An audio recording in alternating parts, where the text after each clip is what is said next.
Stop loss क्या होता है, स्टॉप लॉस लगाना क्यों ज़रूरी है और आखिर ये स्टॉप लॉस कैसे हम लोग लगाते हैं, देखेंगे हम लोग आज के वीडियो में। Welcome to Investographer. मेरा नाम है अंकित और वीडियो शुरू करने से पहले जल्दी से लाइक का बटन दबा दो और कमेंट सेक्शन के अंदर वी आर द इन्वेस्टोग्राफर्स लिख दो। इससे हम लोगों को मोटिवेशन मिलता है और हमारी चैनल की ग्रोथ में काफ़ी ज़्यादा हेल्प हो जाती है। जल्दी से हम लोग आ जाते हैं पहले सवाल पे कि आखिर स्टॉप लॉस क्या होता है। वैसे तो ज़्यादातर लोगों को पता होगा कि स्टॉप लॉस क्या होता है, बट फिर भी एक बार मैं शॉर्ट में आपको बता देता हूँ ताकि आपका कंसेप्ट या आपका बैकग्राउंड क्लियर हो जाए।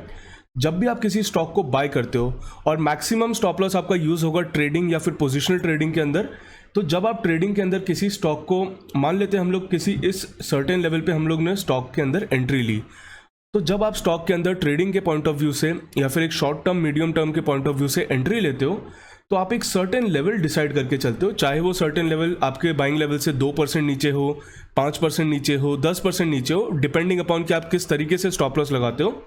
आप एक सर्टेन लेवल लेके चलते हो कि अगर मेरा स्टॉक जो भी मैंने एनालिसिस किया था अगर वो गलत होता है, या फिर एक ऐसा लेवल जिस पे मैं मान लूँगा कि जो मैंने एनालिसिस किया था वो गलत था या फिर मेरा ट्रेड फेल हो चुका है, तो स्टॉप लॉस एक ऐसा लेवल होता है अगर उसके नीचे आपके स्टॉक का प्राइस आ जाता है तो फिर आप ये कंक्लूड कर लेते हो कि जो आपका एनालिसिस था वो शायद फेल हो गया है, जो आपने स्टॉक लिया था उसका मोमेंटम खराब हो गया है और आप उस स्टॉक में से वहाँ पे एग्जिट कर देते हो। ठीक है, तो ये होता है बेसिकली स्टॉप लॉस का रीज़न। स्टॉप लॉस बेसिकली सबसे सिंपली अगर मैं बताऊँ तो उसका रीज़न होता है कि वहाँ पर आप डिसाइड कर लोगे कि आपका एनालिसिस या आपका जो ट्रेडिंग का पर्सपेक्टिव था वो फेल हो गया है, आपका स्टॉक का ट्रेड फेल हो गया है और आप इसमें से एग्जिट कर लोगे। अब सबसे ज़रूरी बात आती है कि स्टॉप लॉस आखिर क्यों ज़रूरी है। अगर हमने कोई ट्रेड अच्छे से एनालाइज करके लिया है, अगर अच्छे से हमने सोच समझ के लिया है, तो वो क्यों फेल होगा, हमें उसको होल्ड करके रखना चाहिए। अगर हमने कोई एनालिसिस किया है तो हमने कुछ सोच के एनालिसिस किया होगा, तो आखिर ये फेल कैसे हो सकता है, क्यों हम लोग उसमें से एग्जिट कर लें। और अगर हम लोग एग्जिट कर लेंगे तो ये तो वो वाली बात हो गई कि हम लॉस लेके निकल गए, हम डर गए मार्केट में लॉस देख के, बट नहीं। स्टॉप लॉस इसलिए ज़रूरी होता है क्योंकि जब भी आप स्टॉक मार्केट में आते हो आपका एनालिसिस ज़रूरी नहीं होता है। आपका एनालिसिस सिर्फ एक पार्ट ऑफ द मार्केट है। मार्केट के अंदर थाउजेंड्स ऑफ कंक्लूजन्स निकल सकते हैं एक चार्ट को देख के। एक ही चार्ट को देख के एक ट्रेडर उसके अंदर बाइंग कर सकता है और एक ही चार्ट को देख के, सेम चार्ट को देख के दूसरा ट्रेडर उसके अंदर सेलिंग भी कर सकता है। तो आपका एनालिसिस आपका पॉइंट ऑफ व्यू है, बट मार्केट में आपका पॉइंट ऑफ व्यू सुप्रीम नहीं होता है। मार्केट का जो overall collective point of view निकल के आता है कि अगर 100 लोग उस स्टॉक को बाय कर रहे हैं और 500 लोग उस स्टॉक को सेल कर रहे हैं तो वो स्टॉक नीचे ही जाएगा, चाहे वो स्टॉक 100 लोगों का एनालिसिस सही हो या गलत हो। वहीं पे अगर 100 लोग उस स्टॉक को सेल कर रहे हैं, 500 लोग अगर उस स्टॉक को बाय कर रहे हैं, तो वो जो 100 लोग उसको सेल कर रहे हैं वो कुछ भी नहीं कर पाएंगे। जब 500 लोग उसको बाय करेंगे तो वो स्टॉक ऊपर ही जाना है। तो आपको इन दी एंड ये कंक्लूड करना ही पड़ता है कि आपका एनालिसिस एक पॉइंट तक ही आप उसको होल्ड कर सकते हो। इन दी एंड मार्केट ही सुप्रीम है, मार्केट के जो सुप्रीम पावर्स है, मार्केट का जो कलेक्टिव नेचर है वही हमेशा सुप्रीम रहेगा। तो आपको हमेशा मार्केट में अपने एनालिसिस को गलत एक्सेप्ट करने के लिए रेडी रहना होता है। मार्केट से आपको फाइट नहीं करनी है, मार्केट के साथ आपको फ्लेक्सिबल रहना है। तो स्टॉप लॉस इसलिए ज़रूरी होता है कि अगर आपने कोई स्टॉक, मान लो आपने इस तरीके से चार्ट पैटर्न देखा, यहाँ पे आपको दिखा कि बहुत बढ़िया चार्ट पैटर्न है, स्टॉक लगातार अप ट्रेंड में, मैं इसको बाय कर लेता हूँ। बट वहीं पे अगर हैवी सेलर्स मार्केट में आ जाते हैं और वो आपके स्टॉक के अंदर सेलिंग करना स्टार्ट करते हैं तो आपका स्टॉक लगातार गिरता जाएगा। तो एक सर्टेन पॉइंट जब आप उसमें एंट्री लेते हो वहाँ पे आपको डिसाइड करके चलना होता है कि मान लो ये पॉइंट है, अगर स्टॉक इस लेवल के नीचे आएगा तो मैं इसमें से निकल जाऊँगा। वहाँ पे अगर स्टॉक आपके नीचे आता है और आप नहीं निकलते हो तो मैक्सिमम चांसेस होते हैं कि वो स्टॉक आपका नीचे जाना कंटिन्यू कर सकता है और हो सकता है कि जहाँ पे आप एक 5 या 10% के लॉस में एग्जिट कर सकते थे, कुछ महीने तक या कुछ सर्टेन टाइम तक अगर आप होल्ड करके रखते हो तो वो पोजीशन आपकी 20%, 30%, 40%, इनफैक्ट कई मैंने पर्सनली ट्रेड्स देखे हैं, कई ट्रेडर्स के जिनकी क्वेरीज आती है हमारे पास, 70-80% तक लॉस लेके लोग बैठे रहते हैं और फिर भी उनको उम्मीद रहती है कि शायद उनके बाइंग प्राइस तक स्टॉक वापस आ जाएगा। तो हमें कभी भी मार्केट के भरोसे नहीं बैठना है, हमें अपना एक्शन और अपनी स्ट्रैटेजी को फॉलो करना है, आपको अपने सेटअप पे बिलीव करना है। क्योंकि अगर आपका सेटअप है तो कोई भी दुनिया का अच्छे से अच्छा भी अगर आपका सेटअप है, अगर आप 10 ट्रेड ले रहे हो तो 10 में से आपके मैक्सिमम आपका टारगेट होना चाहिए कि 5, 6, 7 ट्रेड आपके सक्सेसफुल हो। क्योंकि जब भी आप एक ट्रेड लो तो आपका पॉइंट ऑफ व्यू हमेशा होना चाहिए कि अगर मुझे 1 रुपये का लॉस होगा तो 2 रुपये 3 रुपये का प्रॉफिट होना चाहिए मुझे।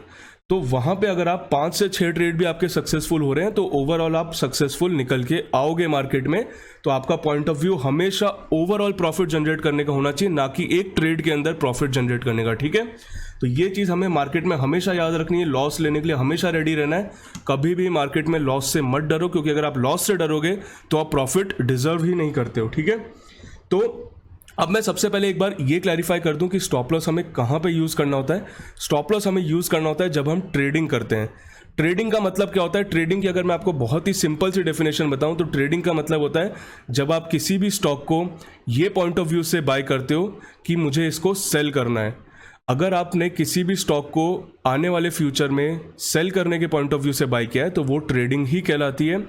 इन्वेस्टिंग तब कहलाती है जब आप कंपनी के अंदर इन्वेस्ट करना चाहते हो, अगर आप उसके बिजनेस का हिस्सा बनना चाहते हो और एक लंबे समय तक 10 साल 20 साल तक अगर आपका व्यू है कि मैं इस कंपनी में अपनी हिस्सेदारी रखना चाहता हूं, उसको इन्वेस्टिंग कहते हैं। ट्रेडिंग जब भी आप किसी कंपनी के स्टॉक को आने वाले फोर्सिएबल फ्यूचर जो आपको दिख रहा है नज़दीक के फ्यूचर में सेल करने के लिए अगर बाय कर रहे हो तो उसको ट्रेडिंग ही कहेंगे, ठीक है। तो ट्रेडिंग के अंदर एसएल यूज करना है, क्योंकि मार्केट के अंदर सबसे ज़्यादा ज़रूरी होता है कैपिटल प्रोटेक्शन।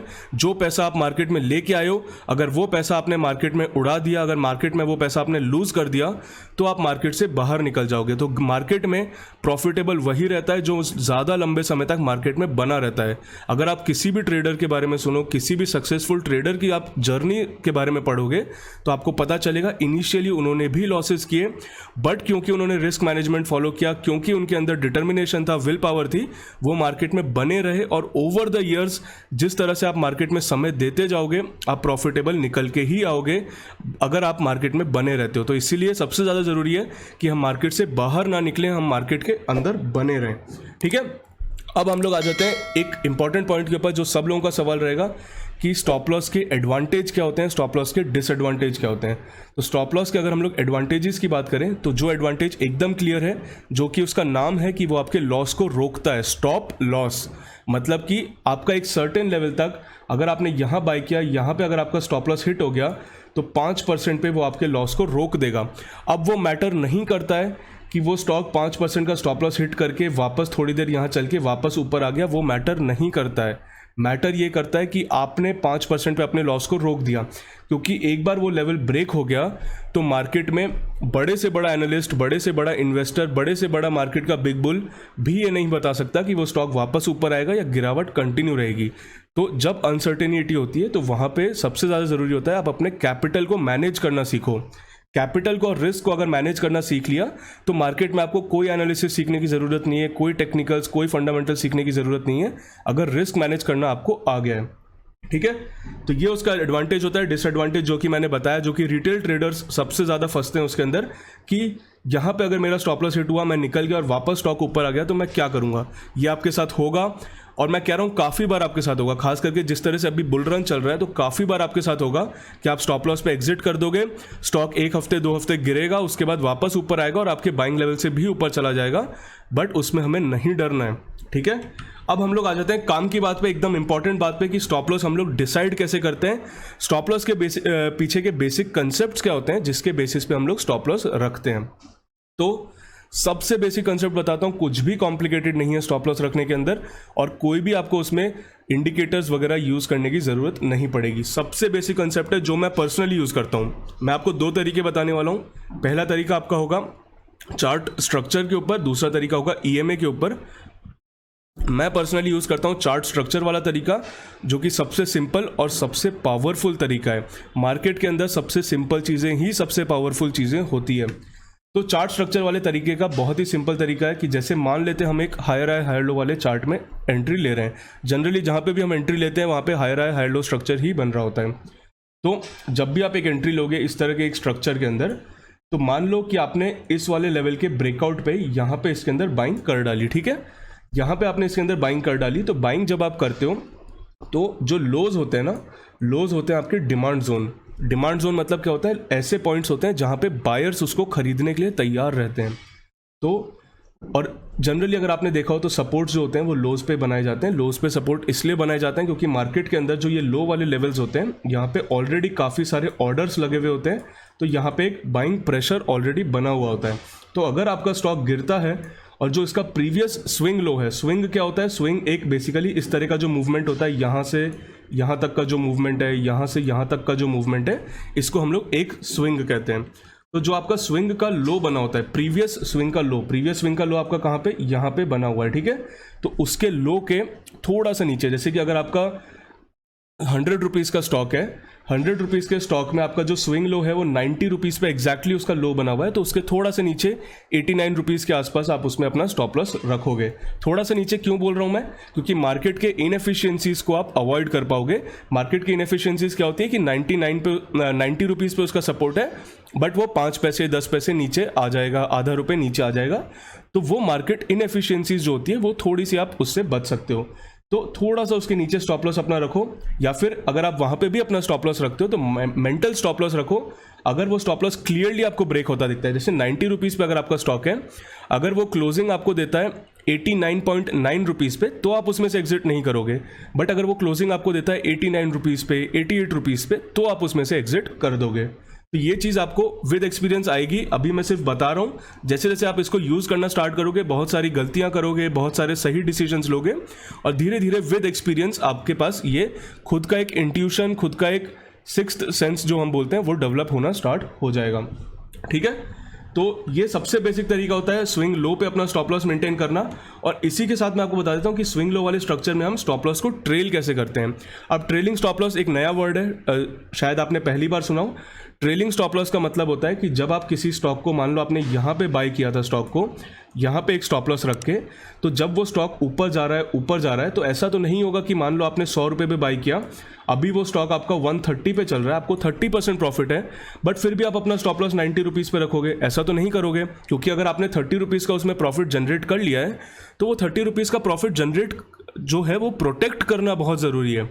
तो सिर्फ प्रॉफिट आपके डीमैट में या आपके अनरियलाइज्ड प्रॉफिट में नहीं होना चाहिए। वो प्रॉफिट तो आपका तब कहलाएगा ना जब वो प्रॉफिट आपकी जेब में आ जाएगा। तो प्रॉफिट अपनी जेब में लाने के लिए आप अपने प्रॉफिट को प्रोटेक्ट करना स्टार्ट करते हो। अगर आप देखो, फॉर एग्जांपल, जब भी कोई एक राजा किसी दूसरे राजा से वॉर करता था, लड़ाई करता था, और अगर वो वहाँ पे जीत जाता था, तो क्या वो वहाँ पे जीतने के बाद वापस अपनी आर्मी को बुला लेगा? क्या नहीं बुलाएगा ना। वो वहाँ पे भी अपना एक फ्रंट बना देगा, वहाँ पे अपनी एक बॉर्डर बना देगा, वहाँ पे अपनी एक दीवार खड़ी कर देगा। क्यों खड़ी कर देगा? क्योंकि उसने जो दूसरा किंगडम है वो जीत तो लिया, बट जीतने के बाद उसको प्रोटेक्ट भी तो करना पड़ेगा ना। क्योंकि प्रोटेक्ट नहीं करेगा, अगर सिर्फ जीत के वापस आ जाएगा तो कोई और उसके ऊपर कब्जा कर लेगा, कोई और उसके ऊपर अपना किंगडम बना लेगा, ठीक है। तो उसी तरीके से आपको देखना है कि अगर आपने स्टॉक को यहाँ बाय किया, अगर आपका स्टॉक 130 रुपये तक जा रहा है, तो अब मेरी ड्यूटी है कि मैं अपने प्रॉफिट को प्रोटेक्ट करूं। तो मेरी ड्यूटी के हिसाब से जैसे जैसे चार्ट में स्विंग लो स्विंग हाई बनते जाते हैं, तो सबसे सिंपल तरीका है, जब जब उसमें स्विंग लो बनते जाएं, आप अपना नेक्स्ट स्टॉप लॉस अगले स्विंग लो पे लेते जाओ। यहाँ पे आपने 90 रुपीज़ पे लिया, आपने 100 रुपये पे बाइंग करी, नेक्स्ट ऊपर गया 115-20 रुपये तक, फिर आया वो 110 रुपये पे, फिर वहाँ से बाउंस बैक किया, आप अपना स्टॉप लॉस 110 रुपये पे ले आओ। और ये जो भी मैं स्टॉप लॉसेस की बात कर रहा हूँ, हम लोग स्टॉप लॉसेस, ये हम लोगों का पर्सनल तरीका है, ये आपका चेंज हो सकता है आपके पॉइंट ऑफ व्यू से, बट हम लोग स्टॉप लॉसेस अपने मेंटली रखते हैं और क्लोजिंग बेसिस पे रखते हैं। क्लोजिंग बेसिस से मतलब कि 3:20 PM के बाद हम लोग लास्ट के जो मार्केट के 10-15 मिनट होते हैं, उस टाइम पे हम जाके मार्केट में अपना प्राइस चेक करते हैं स्टॉक का। अगर जैसे मेरा स्टॉक का स्टॉप लॉस 90 रुपीज़ है, अगर मेरा स्टॉक मुझे दिख रहा है 89 रुपीज़ 88 रुपीज़ पे चल रहा है, तो मैं थोड़ा सा उसको 2-4 मिनट ऑब्जर्व करूँगा। मैं देखूंगा उसके अंदर इंट्राडे में क्या एक्शन हुआ है। कहीं ऐसा तो नहीं कि वो स्टॉक 90 रुपीज़ पे था, वो 85 रुपीज़ तक जाके वापस 89 तक आया है, तो ऐसे में मैं फिर एक दिन और दे दूंगा उसको, शायद रिकवर हो जाए। बट अगर आपका क्लियरली स्टॉप लॉस हिट हुआ है विद स्ट्रॉन्ग सेलिंग प्रेशर, तो आप क्लोजिंग बेसिस पे, क्लोजिंग से 5-10 मिनट पहले जब चेक करोगे, वहाँ पे आप उसमें से एग्जिट ले सकते हो।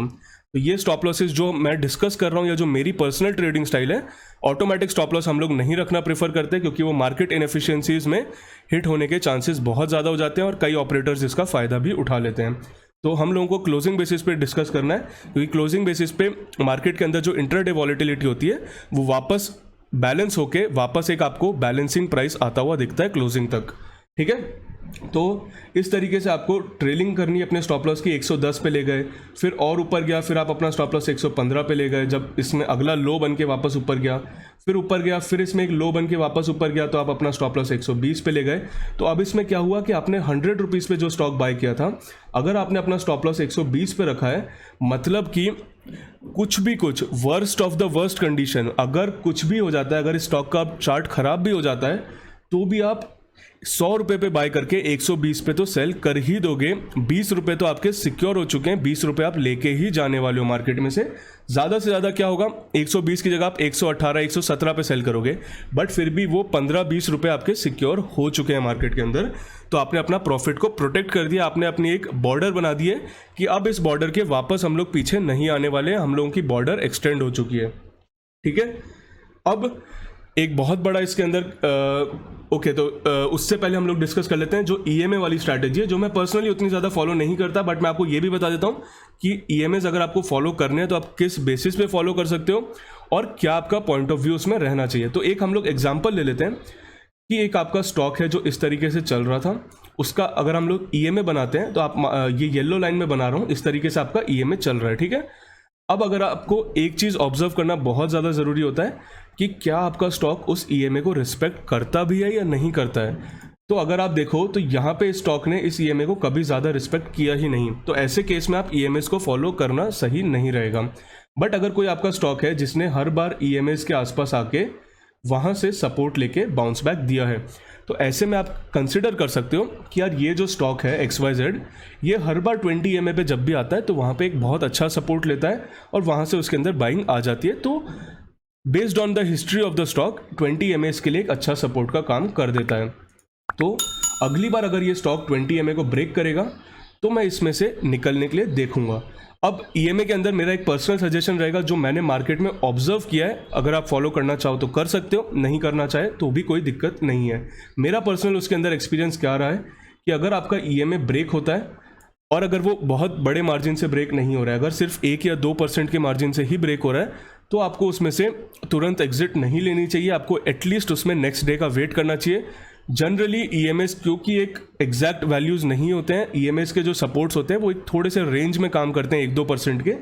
तो अगर ईएमए आपका ब्रेक हो रहा है क्लोजिंग बेसिस पे और सिर्फ 1-2% के मार्जिन से ही ब्रेक हो रहा है या बहुत कम मार्जिन से अगर ब्रेक हो रहा है, तो आप नेक्स्ट डे का वेट करो। नेक्स्ट डे अगर उसमें बाउंस बैक आता है और वापस वो क्लोजिंग बेसिस पे ईएमए के ऊपर आ जाता है तो कोई डरने वाली बात नहीं, आप उसको होल्ड कर सकते हो। बट अगर नेक्स्ट डे भी उसमें रिकवरी नहीं आती, 20 ईएमए पे उसका रेजिस्टेंस आता है, 20 ईएमए से सेलिंग आती है उसके अंदर, तो आप उसमें से फिर निकलने के लिए डिसाइड कर सकते हो। ठीक है, तो ये मैंने आपको ईएमएस का बता दिया। ईएमएस जो मैं पर्सनली फॉलो करता हूँ ट्रेंड बेसिस पे, मैं जनरली ईएमएस को स्टॉप लॉस के लिए फॉलो नहीं करता, ट्रेंड फॉलो करने के लिए करता हूँ। अगर कोई स्टॉक बार बार 20 EMA पे सपोर्ट लेता है और 20 EMA को ब्रेक कर देता है तो काइंड ऑफ आप उसका कह सकते हो कि ट्रेंड खत्म होता हुआ दिख रहा है। तो मैं पर्सनली उस बेसिस पे फॉलो करता हूँ। 2 EMAs है जो जनरली आप फॉलो कर सकते हो, 20 EMA और 50 EMA। बट ज़रूरी है कि आप हमेशा चेक करो आपके चार्ट के अंदर कि क्या उस स्टॉक ने उस ईएमए को फॉलो किया है पास्ट में या नहीं किया। अगर आपके स्टॉक ने 20 EMA को पास्ट में फॉलो किया है तो ही वो फ्यूचर में फॉलो करेगा। अगर उसने पास्ट में 50 EMA को फॉलो किया है तो वो 50 EMA को फॉलो करेगा। अगर किसी भी EMA को फॉलो करता हुआ नहीं दिख रहा है तो मैं सजेस्ट करूंगा कि आप चार्ट स्ट्रक्चर के बेसिस पे जाओ, ना कि EMA के बेसिस पे। ठीक है, अब एक लास्ट पॉइंट है जो कि साइकोलॉजी से रिलेटेड है, जो कि बहुत ही ज़्यादा इंपॉर्टेंट पॉइंट है, रिग्रेट।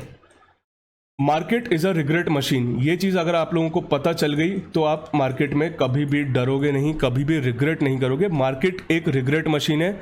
जब आप स्टॉक को खरीदोगे तो आपको रिग्रेट होगा कि मैंने ऊपर खरीद लिया, जब आप स्टॉक को बेचोगे तो आपको रिग्रेट होगा कि मैंने स्टॉक को नीचे बेच दिया, जब आप स्टॉक को खरीदोगे तो आपको लगेगा मैंने जल्दी खरीद लिया, जब आप स्टॉक को बेचोगे तो आपको लगेगा आपने जल्दी बेच दिया।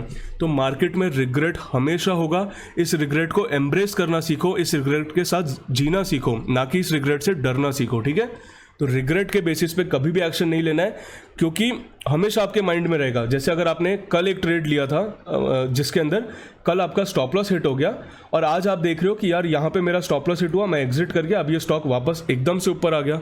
कई बार तो आपके साथ इनफैक्ट ये भी होगा कि आपका स्टॉप लॉस हिट हुआ 2-3% से और नेक्स्ट डे स्टॉक 15% ऊपर चला गया, और फिर क्या होगा आपके साथ, फिर आपको लगेगा कि यार ये अंकित ने बहुत ही बेकार स्ट्रैटेजी बताई है, स्टॉप लॉस फॉलो करना बेकार चीज़ है, ये मूर्ख लोगों का काम है, मैं अगली बार स्टॉप लॉस फॉलो नहीं करूंगा। उसने मेरे को 2-3% लॉस पे निकलवा दिया और स्टॉक अब 15% भाग गया।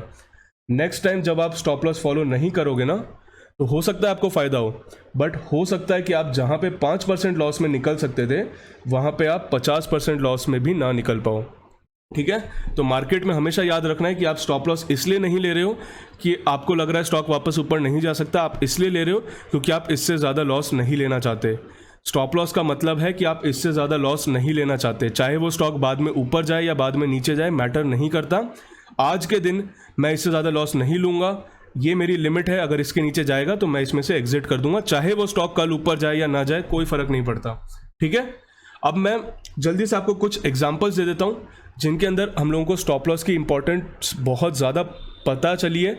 और ये एग्जांपल्स मैं रैंडमली उठा के नहीं दे रहा हूँ, मैं एग्जांपल सिर्फ आपको वही दूंगा जो हम लोगों के चैनल पे उस टाइम पे डिस्कस हुए थे, जब स्टॉप लॉस हिट हुए थे, उस टाइम पे डिस्कस हुए थे जब हम लोगों ने उसमें से एग्जिट लिया था।